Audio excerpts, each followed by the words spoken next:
RFM Matin, merci de rester en notre compagnie. Il est 7h, le journal. Barthélémy Ngom, bonjour. Bonjour Babacar, bonjour. On enchaîne les titres.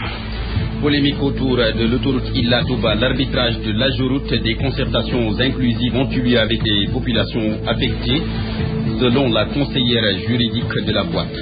Université virtuelle de Kaolack, le président de l'ENO et trois de ses camarades interpellés puis relâchés par la police. Les étudiants qui dénoncent leurs conditions d'études ont manifesté hier. Ils ont bloqué, délogé plutôt les élèves du nouveau lycée.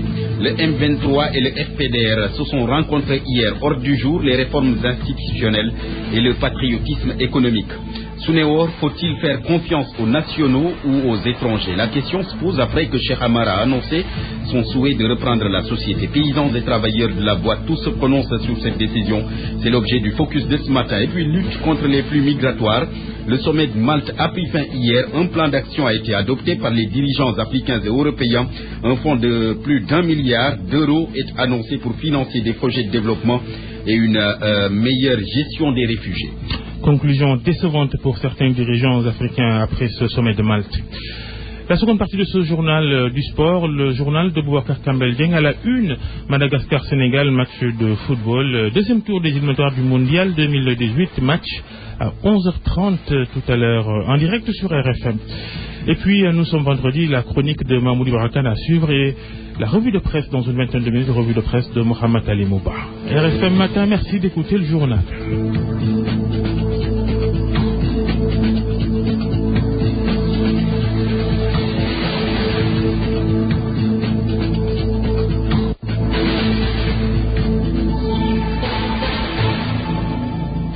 On connaît désormais la date du Grand Magal de Touba 2015. Il s'agit du 1er décembre.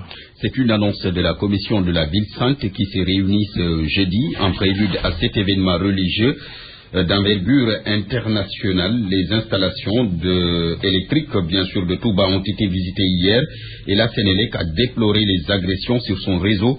Près de 300 poteaux électriques sont tombés rien qu'à Touba. La société appelle les populations à plus de responsabilités.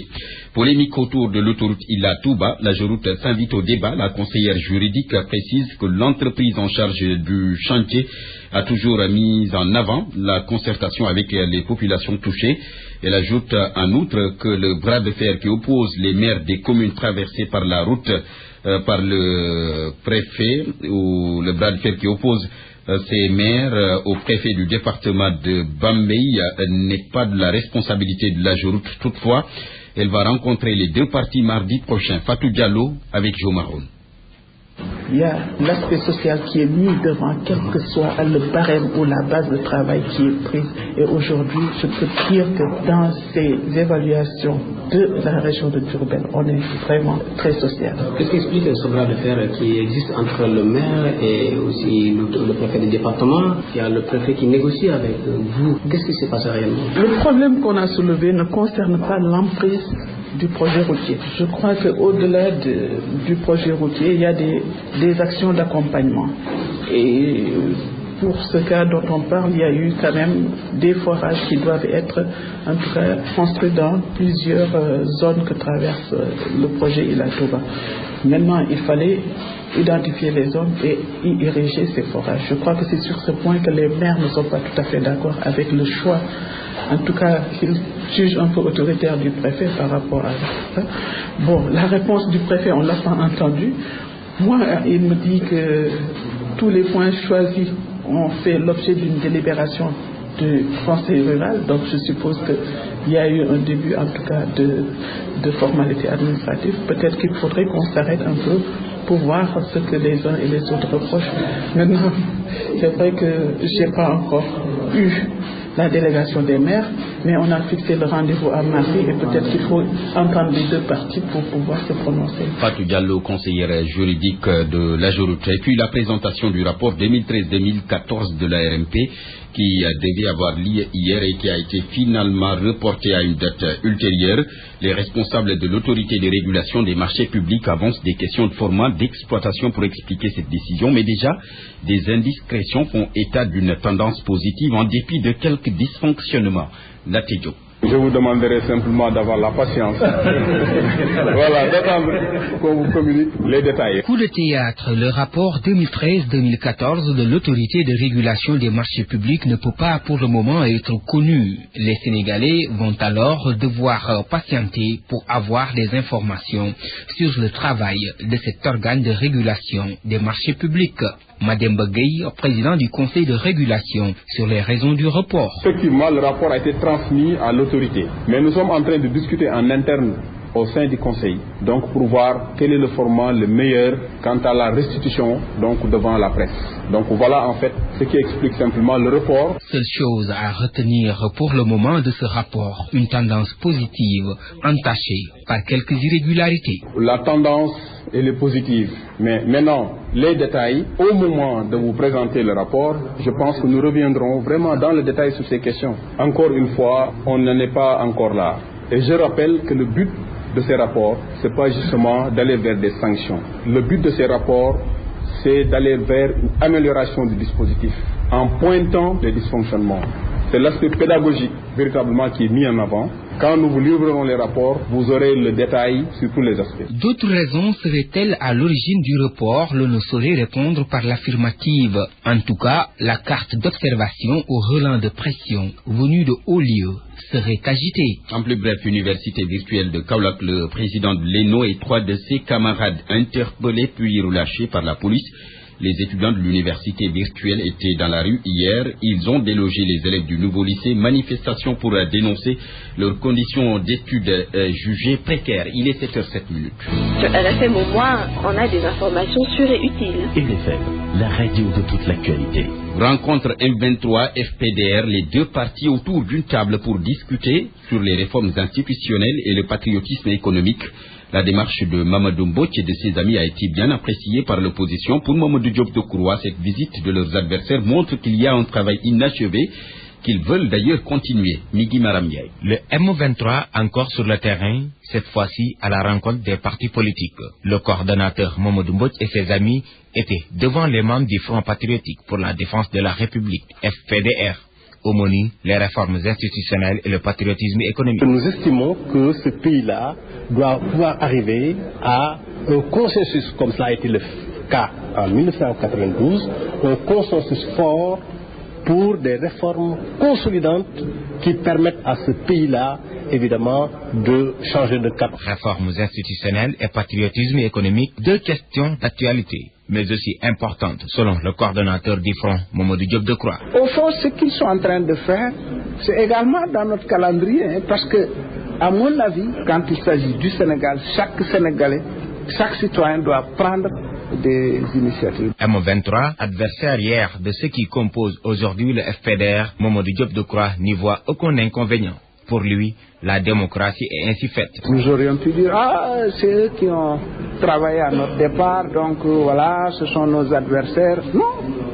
À partir du moment où ils se battent autour de positions de principe qui intéressent qui intéressent les Sénégalais, qui vont dans le sens des intérêts de notre pays, nous devons les recevoir après leur avoir déjà rendu visite. Concernant le référendum, le Front patriotique pour la défense de la République compte saisir d'abord la conférence de ses leaders avant de donner sa position. Migui Maramdiaye. Et puis en plus bref à Diourbel, l'église Notre-Dame des Victoires qui fête cette année ses 100 ans. Seulement le lieu de culte est dans un état de délabrement très avancé. La communauté chrétienne se mobilise d'ailleurs et compte saisir le khalife général des Mourides sur la question.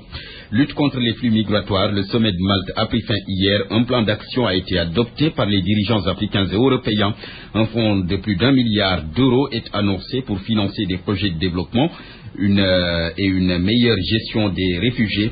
Les Européens ont aussi décidé de doubler le nombre de visas octroyés en faveur des étudiants africains. Le focus de ce matin sur ce que certains acteurs pensent de l'OPA de Cheikh Amar pour reprendre la Sounéor. D'abord au bassin arachidier. Le président de la Fédération des paysans du Saloum approuve la décision de Cheikh Amar. Il peut redresser la situation selon lui. Ce ne sera que bénéfique pour les paysans. Ibrahim Diamé. C'est l'homme qu'il faut à la place qu'il faut, semble dire les paysans. Ibrahim Badiane, le président de la Fédération des producteurs du bassin arachidier, approuve et souhaite la bienvenue à Cheikh Amar. Quand il annonce l'achat de la Suneor, pour moi paysan, je crois bien que ça ne sera que le bénéfice du paysan.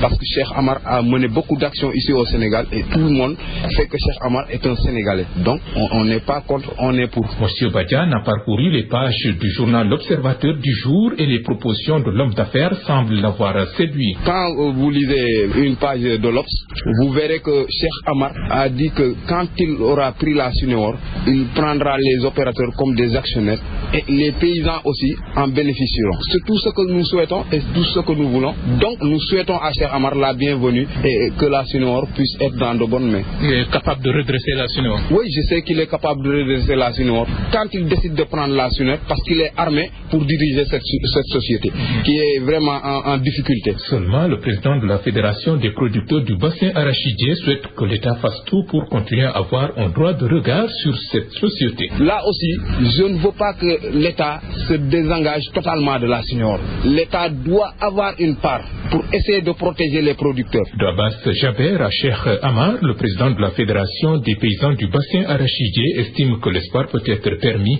Il a tous les atouts pour remettre la société sur les rails au grand bonheur des travailleurs et des producteurs, considère Ibrahim Badiane. Ibrahim Djamé Kaolack, Radio Futur Média. Peu importe que ce soit les nationaux ou les étrangers, l'essentiel selon les travailleurs de la Suneor de Diourbel est de redonner à la société son lustre d'antan. Néanmoins, ils soutiennent qu'il faut faire confiance à l'expertise nationale. Babacar Diouf. Nationaux ou étrangers, le plus important c'est de trouver des gens capables de faire tourner encore une fois les moteurs de l'usine. Mais à capacité égale, les travailleurs du Diourbel préfèrent les Sénégalais. Thiemba Ndiaye, délégué des travailleurs de l'usine Suneor de Diourbel. Si c'est des nationaux qui s'associent, parce qu'il y a des industriels sénégalais quand même qui sont capables. Il y a des hommes d'affaires sénégalais qui peuvent mettre l'argent pour qu'on fasse les investissements et éventuellement toutes les autres dépenses que la société aura à avoir besoin. Pour nous, que ce soit un national ou un expatrié, ça ne change pas grand-chose. D'autant plus que nous aurions préféré que ce soit un national parce que tout simplement l'argent va rester dans le pays. Aujourd'hui, avec 9% du capital de la société, les travailleurs comptent accroître leur part. Comment et à quel taux? Rien d'officiel. Donc aujourd'hui, je ne peux pas dévoiler quelque chose sur lequel on est en train de travailler et ce n'est pas fini. Mais de toute façon, nous comptons accroître notre part. Malgré la longue période d'arrêt de travail, les employés de la société se prévalent d'un capital expérience qui leur permettra de réussir les missions qui leur sont assignées pour cette présente campagne de commercialisation arachidière. Diourbel, RFM, Babacar Diouf. Oumar Sarro, le président de la Convention nationale pour le développement rural, souhaite que la Suneor soit cédée à Cheikh Amar. Son parcours dans le domaine agricole plaide en sa faveur. Oumar Sarro était l'invité de RFM Matin, un extrait de l'entretien qu'il a accordé à Macoumba Bey. Cheikh Omar, c'est un Sénégalais qui a les possibilités et les capacités et qui influe sur un programme agricole le plus important, qui influe sur l'engrais, qui a des carnets d'adresse, donc qui peut aujourd'hui reprendre la Suneor en tant que Sénégalais. Si nous, en tant que Sénégalais, on ne se croit pas, il faut se dire une chose. On se réjouit du fait qu'un Sénégalais a essayé, qu'un autre Sénégalais va essayer. Et Cheikh Amar a les possibilités. Je ne le connais pas. Je le connais à travers ce qu'il nous donne des semences, des engrais et du matériel agricole. Mais moi, je me réjouis du fait que le Sénégal ne peut pas faire une campagne agricole, une campagne arachidière sans la Suneor. Préciser, Barthélémy, qu'il y en a qui émettent des réserves sur la volonté de Cheikh Amar de reprendre Suneor parce qu'il aurait montré ses limites dans la gestion des engrais, même dans la distribution des véhicules aux maires. 400 véhicules commandés pour les maires, ça tarde au moment où un autre homme d'affaires qui est dans les véhicules, Serine Boup, 215 véhicules déjà livrés. Allez, RFM Matin, le journal La Suite. RFM Sport. Boubacar Kambedien, bonjour. Bonjour Barthélémy. À la une, Madagascar-Sénégal. Oui, il s'agit là du dernier tour des préliminaires du mondial Russie 2018 avant bien sûr la phase de poule. Seul Khadim Ndiaye manque à l'appel. Le portier des Lions, selon des sources, souffre d'un début de paludisme. Le 11 de départ pour le match contre Madagascar s'est aussi dessiné hier lors de la dernière séance d'entraînement des Lions à Antananarivo. Pape Abdoulaye Der, envoyé spécial du groupe Futur Média. Seul Khadim Ndiaye a manqué la séance de mise en place tactique à la veille de ce match Madagascar-Sénégal. Le portier du AC Oroya de Guinée souffre d'un début de palu. Aliou Cissé a donné un mot d'ordre très clair à l'issue du galop d'entraînement. Gagner pour se faciliter la tâche dans 4 jours à Dakar lors de la manche retour. Message reçu 5 sur 5, semble-t-il, par les joueurs qui ont mis du cœur à l'ouvrage. Et l'œil avisé des observateurs de la séance du coach du Sénégal dégage un 11 probable à un élément près, composé de Diallo dans les buts. Le flanc gauche décimé par les blessures, Saliou Ciss devrait tenir la place. Dans l'axe Karamboj, Kalidou Koulibaly et Gassama pour compléter cette défense. Gana, Kouyaté et Cheikh Ndoye ou Henri Saivet au milieu du terrain. En attaque, Sadio Mané, Mambiram Diouf et Moussa Konaté pour compléter le trio. Pape Abdoulaye Der, Antananarivo pour la Radio Futur Média. Un bon résultat face à Madagascar, c'est le mot d'ordre dans la tanière. Moussa Konaté. Ouais, ça sera un match physique 1. Et il faut qu'on soit déterminant, qu'on soit on soit prêt sur tous les ballons. On a une bonne équipe, on a un bon groupe. On sait que ça va pas être facile, mais on va essayer de faire le maximum pour en sortir.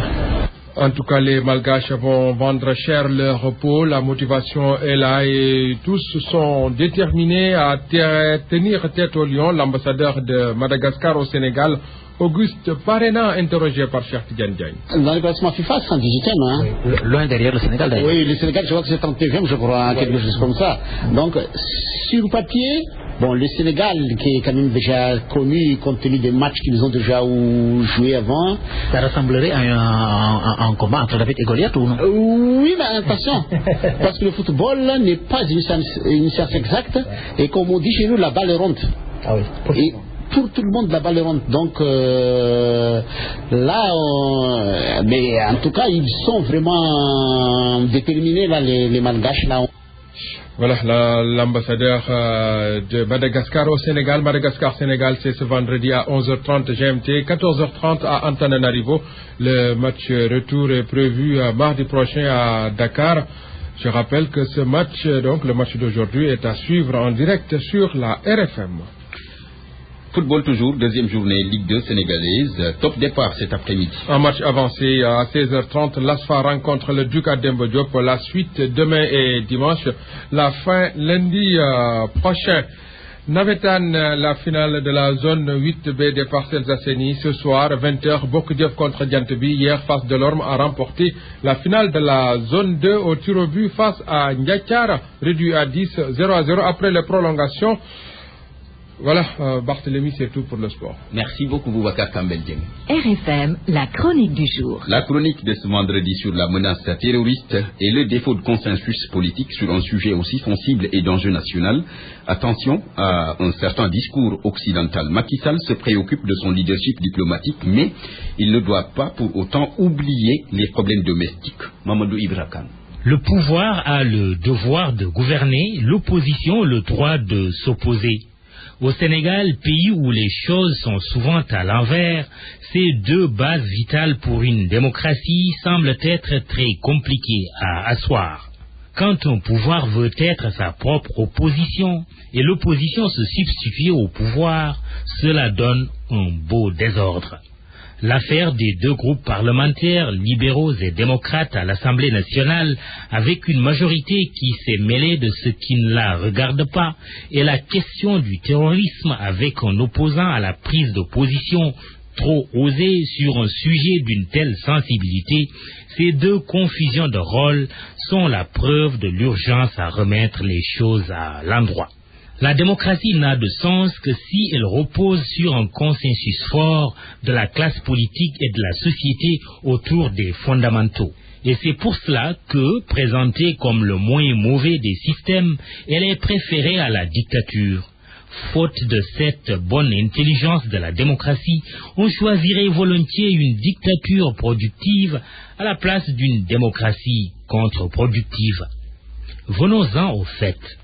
Si le Mali a été perdu quelque part par la logique du tout consensus, cher à son ancien président ATT, réfugié à Dakar, apôtre du consensus mou selon ses détracteurs, le Sénégal doit se garder de se rendre vulnérable au djihadisme par une absence totale de consensus sur les sujets sensibles.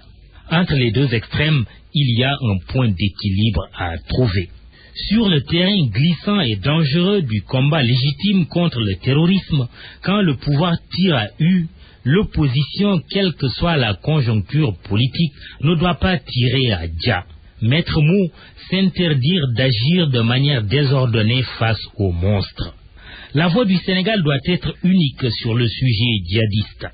Pour que cette voix soit une et indivisible, gage de son audibilité pour ceux et celles qui sont tentés par le diable terroriste, le président de la République, à qui on peut donner raison dans sa mise en garde contre toute politisation de la question, a aussi le devoir de parler à son opposition.